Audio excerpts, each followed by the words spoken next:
আজকে আমি শেয়ার করব মজার একটা রেসিপি কাঁঠালের বিচি আলু দিয়ে। দেখতে থাকুন। আমি এখানে কাঁঠালের বিচি আলু একসঙ্গে কেটে ধুয়ে পরিষ্কার করে নিয়েছি। তা আমি এখন রান্না করব। দেখতে থাকুন। আমি এখানে পরিমাণ মতো তেল দিলাম, ছেঁচা রসুন দিলাম, গুঁড়া মাছের শুটকিটা দিয়ে দিলাম, এটা গ্রাম থেকে আনা শুটকি, পেঁয়াজ কুচি দিয়ে দিলাম। আমি এগুলাকে একটু ভেজে নেব। এদিকে আমি চা খাবো এখন। আমি বেশি করে কাঁচামরিচ দিয়েছি ঝালের জন্য, এটা ঝাল ঝাল রান্না করব।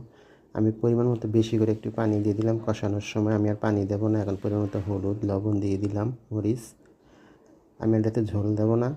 এই যে ঝোলটা দিয়েছি সেই ঝোলটা দিয়ে আমি রান্না করব। আমি কাঁঠালের বিচি আলু দিয়ে দিলাম। এখন মশলার সঙ্গে ভালো করে মিশিয়ে এখন আমি ঢাকনা দিয়ে রান্না করব সিদ্ধ হওয়া পর্যন্ত। এটাতে আমি কোনো পানি অ্যাড করব না। যে পানিটা উঠেছে সেই পানিটাতে আমি রান্না করব শুকনো শুকনো করে। ফাইনালি আমার তরকারিটা হয়ে গেছে। কেমন হয়েছে? ফাইনালি হয়ে গেল রেসিপিটা। কেমন হয়েছে কমেন্টে জানাবেন।